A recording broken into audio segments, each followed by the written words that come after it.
So how's this new essay going? So I see that you've got your plan for your new essay. Is that right? Where is it? Here, with soccer, right? So what's your big idea for this essay? My big idea is soccer is a good sport. Soccer is a good sport. So where are you at in the writing process right now?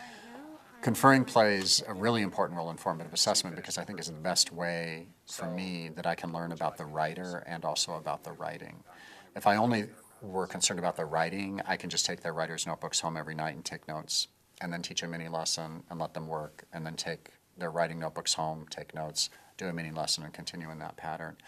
But it's when I get to observe them, obviously during the writing workshop, and watch what they're doing, and then talk with them when I really start to understand them as writers. Right now, I'm in my second paragraph. Okay, so you finished your first one? Okay.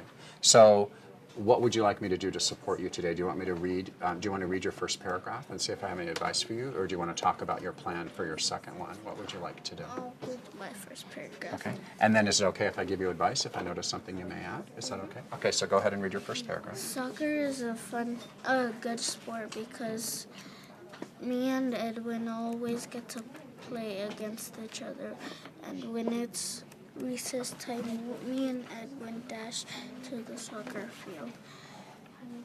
Edwin has his team ready and I have mine. Edwin wins most of the time, but at least we have fun. And Edwin has fun. Edwin has all the good guys, and I don't. What do you mean by he always has the good guys and you don't? He always has the good guys on his team. Oh, on his team.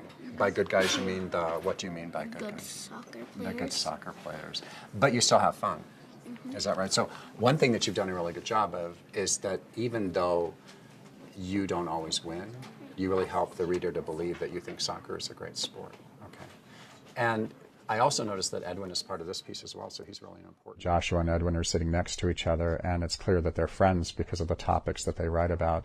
And that was intentional on the classroom teacher's part because she found that students often support each other in their writing, and Joshua and Edwin are certainly an example of that. From idea generation to even supporting each other as they write, they work very well together and yet can still get their independent writing finished every day. Because you want to get down there really, really fast.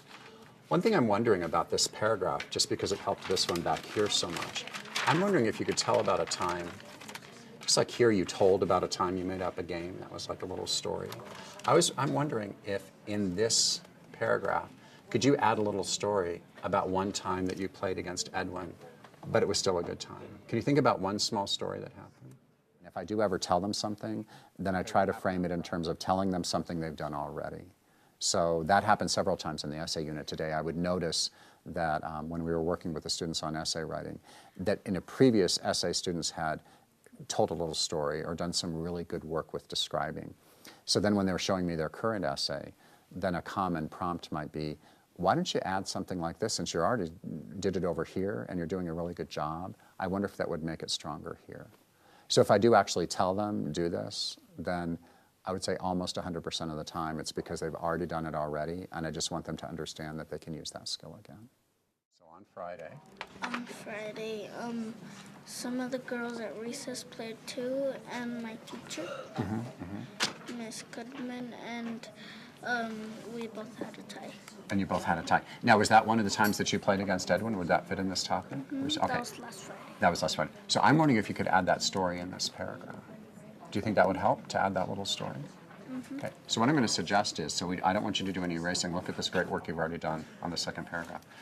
Let's put, where do you think that story would belong? Find where you want to start telling that story. Do you want to start it here, or do you want to start it someplace else in the paragraph? First, decide that. Where is that story going to go?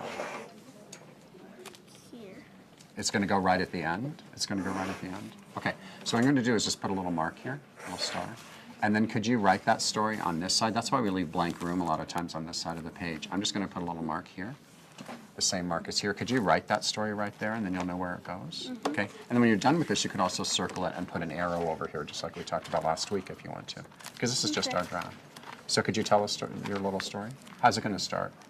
Last Friday, what happened? Last Friday, when I was playing soccer, some of the girls at recess played, and my teacher also played. Good. And then you had a what? Tie. A time. Okay, so go ahead and get started. Okay. And then I'm going to talk to